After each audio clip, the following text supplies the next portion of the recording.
Тынычландыра, моңсуландыра, яки киресенчә дәртләндерә һәм илһамландыра. Аның музыкасы төрле хисләр уятырга мөмкин. Кулларыннан моңнар тама.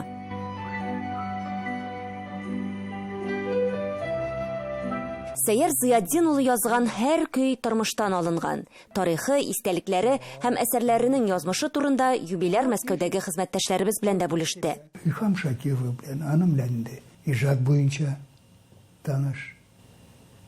Менә эзләдем бәрем сені бит ул беренче җырлый шул җырны. Халыкка бик яхшы, халык яхшы алды ул җырны.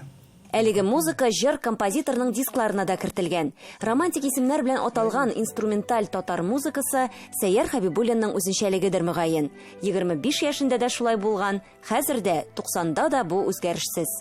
Bütün менә йөрәк белән bütün менә куелган кешенең әтигендә шул менә ният белән ана язарга туры килә.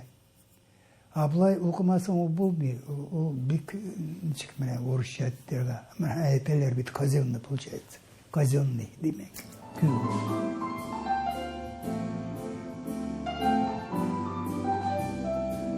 Сәйяр Хәбибуллин әйтүенчә, үз гомеренә ул бер генә көйне заказ буенча язган. Ул вакытта бер авыл өчен истәлекле җыр иҗат итүен сорыйлар. Киләчәктә юбиляр музыкаль спектакль эшләргә планлаштыра.